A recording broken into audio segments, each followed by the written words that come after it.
Sand in my teeth. Rotor wash in my ears. A boy's hand in mine as we crossed the alley toward the convoy. Then the sat phone vibrated against my plate carrier like a hummingbird trapped under Kevlar. I almost let it go to voicemail. You don't take calls mid-extraction. But something, call it a mother's radar, made me answer. Mrs.? The voice was raw, breathy. This is St. Francis Children's. Your daughter is in critical condition. My brain didn't process the words in order. Daughter. Critical. My tongue tasted copper. What happened? A pause. Paper rustled. Somewhere behind her, a monitor beeped too fast. Your husband's new wife brought her in. She said a fall. But the injuries, they don't align. The nurse swallowed. I called the detective. He's not moving on it. Why? Because her brother is the police chief. The alley narrowed. My world narrowed with it. I watched my team load the boy and his grandmother into the truck, mouths moving in a language I couldn't hear over the rushing in my skull. Listen to me, the nurse whispered, stealing courage from someplace nobody had given her. If you want the truth to come out, it's on you. For a beat, the war zone around me was quieter than the phone line. I said, prep her chart. Don't discharge. Document everything. Photograph everything. Chain of custody on every item of clothing.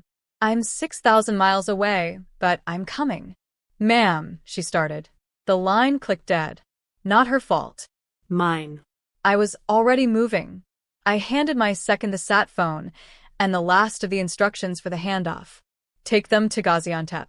Keep the convoy rolling. You're breaking protocol, he said, not accusing, stating a fact. Protocol doesn't raise my kid, I said. Wheels up in 30. 30 turned into 21. Our pilot owed me from Kabul. He didn't ask why. On the runway, heat shimmered off the tarmac like a mirage of all the things I'd thought were solid. As the bird clawed for altitude, I stared at the map on my lap, at the ocean between a mother and the room where her daughter lay under lights too bright for small eyes. Here's the thing about systems. They keep secrets for the people who build them. And the moment a system chose my daughter's pain as its price of silence, it made itself my enemy. What happens when the people sworn to protect become the ones who disappear a child's truth? You stop asking permission. I crossed off 3 names on a list I'd kept for years. The detective, the chief, the woman who brought my girl in with a story she couldn't sell to a nurse with a conscience. I wasn't flying home to scream. I was flying home to pull every lever they thought belonged to them. And when the plane touched down, their power would start to shrink. On camera, on paper, in court, until the only thing left of their protection was a headline about how it failed. The air hit me like a wall when the plane door opened. Humid, heavy, wrong. Not the air you want in your lungs when you know your child is breathing it from a hospital bed. My boots hit the tarmac before the stairs were fully locked. I had no suitcase, no pause, no script for pleasantries. Just one backpack with the documents I'd need to strip people of power. A black SUV waited. The driver didn't speak English, didn't need to, he knew the route. St. Francis Children's Hospital, straight through the city's sleeping arteries. Streetlights streaked across the windows, turning my reflection into something I barely recognized. Hair flattened by a headset, eyes that hadn't blinked enough to cry. The nurse was waiting for me in the ER hallway. No smile, no small talk, just a slow shake of her head before she led me in. The room was too white. My daughter's skin was too pale. Machines hummed, beeped, hissed, as if her small body had been turned into a battlefield of its own. She's stable for now, the nurse whispered. But you need to see this. She pulled back the blanket. My breath locked. Dark bruises in shapes you don't get from falling. Tiny finger marks on her wrist, too small to be mine, too cruel to belong to someone who should have loved her. I touched her hair gently. Who did this to you, baby? Her eyelids fluttered, but she didn't wake. The nurse slid a sealed evidence bag onto the counter. Inside, the clothes she'd arrived in, still damp in places I didn't want to think about. I documented everything. Photos, timestamps. I also recorded my call with the detective. You recorded it? I asked, my voice sharper than I intended. She nodded. When he said, drop it, I knew you'd need proof. That was when the door opened, without a knock. She walked in like she owned the place. The woman my husband had married while I was still learning to breathe after the divorce papers. Her perfume hit first, then her voice, syrup over poison. "You're here," she said, almost smiling. "We should talk before you do anything rash." I stood slowly, every inch of me shifting from mother to something she didn't want to meet. "No," I said, stepping closer. "We're going to talk after I make 3 calls. The first to a lawyer, the second to a journalist, and the third," I glanced toward the nurse, who gave the smallest nod, "to someone who outranks your brother." Her smile faltered. "You don't know what you're starting." I looked at my daughter. "You have no idea what I'm finishing." By the time she left the room, her perfume had already been erased by the scent of antiseptic and rage. The nurse handed me a slip of paper. 3 numbers. 3 names. "Allies," she said. "You'll need them." The first number belonged to a man whose voice could move court dates forward without permission. The second, to a journalist who had built a career exposing the kind of people who thought they were untouchable. The third was the kind of number you never store in your phone. You keep it on paper because some names can't be linked to you until it's too late for anyone to stop what's coming. I stepped into the hallway and called the journalist first. "Who's protecting her?" I asked. Silence on the other end, then a slow exhale. "I've been waiting for someone inside the family to talk," he said. "They've kept their hands clean for a decade. But I've got files, sealed police reports, hospital logs. You're the missing piece." We agreed to meet before dawn. When I returned to my daughter's room, she was still asleep, but her hand had shifted just enough for me to see the tiny hospital bracelet. Her name, her date of birth, and the word victim. It felt wrong seeing it there.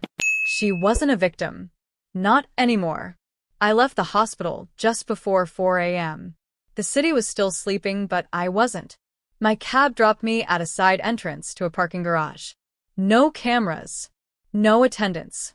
Just one familiar figure leaning against a car. My father-in-law. He was still in uniform, his medals catching the dim light. His face unreadable. "I heard," he said simply. "And I'm not here to calm you down. I'm here to make sure you don't miss." We sat in the car. He handed me a folder, thin, but heavy with the weight of truth. Inside were photos, sworn statements, and something I didn't expect, a signed affidavit from one of the police chief's own officers. Why would he risk this? I asked. "Because," my father-in-law said, starting the engine, "even the dirtiest walls have cracks. And you've got a hammer." We drove in silence, the streets blurring past. We weren't going home. We weren't going to the station. We were going straight to the one place her brother couldn't touch, the federal building. By sunrise, they have a file so thick, the only way to close it would be in court. The lobby of the federal building was empty, save for a security guard who looked at us like we were bringing a storm inside. My father-in-law's badge and uniform cleared us through without a single question. On the 12th floor, a woman in a dark suit was already waiting. She didn't offer her name, just a small nod toward a conference room. Inside, the walls were lined with locked cabinets. She placed a black recorder on the table and pressed a button. "Start from the beginning," she said. I told them everything, the phone call in Syria, the hospital, the detective who never showed, the whispered warnings about the police chief. Every word felt like it scraped something raw inside me, but I didn't stop. When I was done, the suit reached into her folder and slid a photo across the table. It was my daughter, taken months before, sitting on a playground bench. The date stamp told me exactly when. I'd been overseas. She should have been in school. She was being watched, the woman said quietly. "This is bigger than you think. We've been building a case for years, but your testimony puts a name on what they've done. It links the chief's family to multiple cases we couldn't open without a direct witness." I leaned back, the air heavy with something between relief and fury. "So what now?" "Now," she said, "we move fast. Before they know you've spoken." By the time I left, there were 3 different teams assigned: federal agents, internal affairs, and a civilian oversight unit. All converging on one target. My father-in-law walked beside me to the car. He didn't speak until we were on the street. They're going to panic, he said. And when they panic, they'll make mistakes. That's when we push. Sure enough, the first crack came less than an hour later. My phone buzzed, a message from an unknown number. Just 2 words, call me. I ignored it. Minutes later, another message came in. This time from my husband. She's gone. Packed a bag and disappeared. I stared at the screen, knowing exactly where she'd run. Her family thought they could circle the wagons, hide her, keep her safe from what was coming. But they'd forgotten something. You can't hide from a truth that's already in motion. And by sunset, the first arrest would prove it. By sunset, the streets around the police chief's house looked deceptively calm. Kids riding bikes, sprinklers hissing over manicured lawns. But I could feel the shift in the air. From the passenger seat of my father-in-law's truck, I watched as 2 unmarked sedans rolled up the block. They parked without ceremony, doors swinging open to reveal federal agents in plain clothes. No sirens. No shouting. Just quiet, deliberate movement. This is it, my father-in-law murmured. They're going in. The agents didn't knock. One used a key. Later I'd learn it had been seized in a raid earlier that afternoon. They disappeared inside. Seconds stretched like hours. Then, a figure emerged, not the police chief, but his wife, my husband's stepmother, hair disheveled, eyes darting. She wasn't in handcuffs yet. 2 more agents followed, each carrying sealed evidence bags. Even from here, I could make out one of them.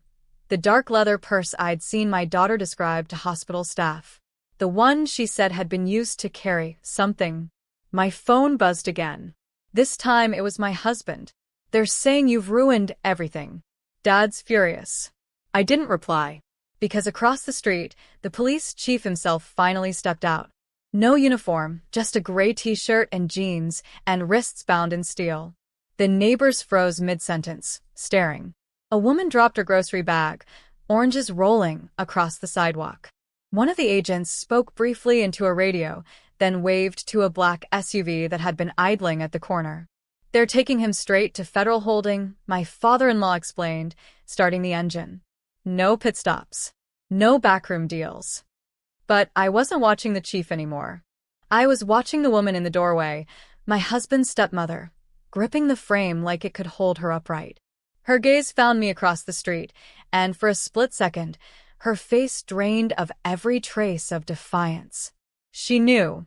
Whatever power she thought she had, whatever protection her family name once offered, it was gone. My father-in-law shifted into gear. Tomorrow, he said, we'll go after the rest. Every single one who kept their mouths shut while your daughter suffered. I nodded, but my mind was already ahead of him. Because I wasn't just after justice. I was after the silence that had shielded them. And I was going to make sure that silence ended in public. By morning, the news had detonated across every major outlet. Police chief arrested on federal warrant. Evidence linked to ongoing child abuse investigation. I didn't need to read the full articles to know my husband's family was scrambling. The calls started before dawn. Some numbers I recognized, some I didn't. I let every one of them go to voicemail. At exactly 9:12 a.m., the front gate camera caught my husband standing there, still in his military-issue jacket, jaw tight. He didn't buzz in. He just stared at the lens like he could will it to open. I didn't move. Instead, I slid the manila envelope across my kitchen table toward my father-in-law. Inside was everything I had compiled during the nights I couldn't sleep. Names, dates, recorded conversations, and sworn statements from hospital staff. Proof that my husband's stepmother had been present and complicit the night my daughter was harmed. He didn't speak. He didn't need to. He just picked up the envelope and walked out the back door toward his truck. By noon, my phone lit up again. This time, it was a news notification. A live press conference. My father-in-law stood at the podium in full uniform, reporters crowded in, cameras clicking like machine gun fire. This investigation will not end with one arrest, he said, voice steady, every syllable deliberate. No title, no badge. No family tie will protect those who harm children or protect the ones who do. The camera panned, catching my husband at the edge of the crowd, his face pale, his lips pressed in a thin line. For the first time, I saw uncertainty in his eyes. The comments section exploded in real time. Finally, someone's doing something. About time the silence broke. Who's the woman in the doorway? They didn't know yet.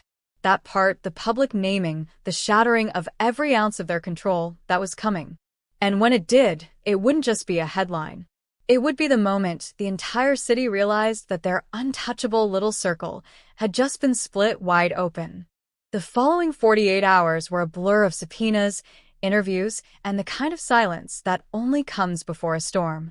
My house was under discreet surveillance now, not for my safety, but to ensure that no one tried to negotiate off-record. On the third morning, I got the call I'd been waiting for. "Ma'am, it's time." I didn't ask questions. I just put on the same plain black dress I'd worn to my mother's funeral, a dress that meant business, not grief, and drove to the courthouse. The hallway outside courtroom 4B was lined with faces I knew all too well. My husband's friends from the department, his new wife's family, a few high-ranking city officials who used to smile at me at fundraisers. Not one of them met my eyes. Inside, the prosecutor's voice was crisp, almost surgical. "Your Honor, the state moves to admit Exhibit C, the full recording of the conversation between the defendant and Detective Mark Hanley, taken 2 days after the incident." The room went still, and then my voice filled the speakers, calm, clear, unshakable, as I asked my husband's new wife, "Do you think she'll ever recover from what you did to her?" Her reply, dripping with arrogance, "She'll survive, but maybe she'll learn to stay in her place." Gasps rippled through the gallery. The judge's pen froze mid-note. My husband's jaw tightened, but he didn't turn to look at her. The prosecutor didn't pause. "Your Honor, Exhibit D. The bank transfers showing payouts to multiple parties in exchange for suppressing evidence." One by one, their secrets spilled out, names, amounts, dates. The protection network they thought was invisible now laid bare under courtroom lights. When it was over, the judge didn't adjourn immediately. Instead, he leaned forward, voice heavy. "This court does not tolerate the abuse of power, especially when it is used to shield harm against the most vulnerable. I will ensure the full weight of the law is applied." I didn't look at my husband as I walked out. I didn't need to, because the next time we'd see each other, it wouldn't be in our home. It would be across from each other, with a table and the law between us. The verdict came faster than anyone expected. Guilty on all counts. The gavel fell like the final note of a war drum. My husband's new wife clutched the edge of the defense table, her perfectly manicured nails pressing into the wood until they went white. His eyes were on the floor. The same man who once prided himself on control now stripped of every ounce of it. Outside, the courthouse steps were flooded with reporters, microphones stretching like spears. I didn't stop. I had no statement for them, not yet. My only goal was to get home to my daughter, who was still recovering, still learning to sleep without fear. That evening, as I sat by her bedside, my phone buzzed with a message from an unknown number. I didn't know. I swear. It was from one of the officers who'd been at our house the night it happened, one who had laughed in my face when I begged for help. I typed back slowly. "You didn't want to know. And now you do." The days that followed were quiet. Not peaceful. Not yet. But a quiet that meant the storm had passed. The police chief, her brother, was forced into early retirement, his badge taken, his influence gone. The detective who refused to investigate lost his position and his pension. My husband, he would spend the next 20 years behind walls he once used to trap others. As for me, I didn't celebrate. Revenge hadn't been sweet. It had been necessary. One afternoon, as I was making tea, my daughter shuffled into the kitchen, her hair messy from sleep. She leaned against me and whispered, "Mom, you kept your promise." I didn't ask which one she meant. I just held her tighter. Because in the end, this wasn't about power or winning or making them fall. It was about making sure that every door they once used to hide their crimes was locked forever. And for the first time in months, when I looked at her, I didn't see fear. I saw freedom.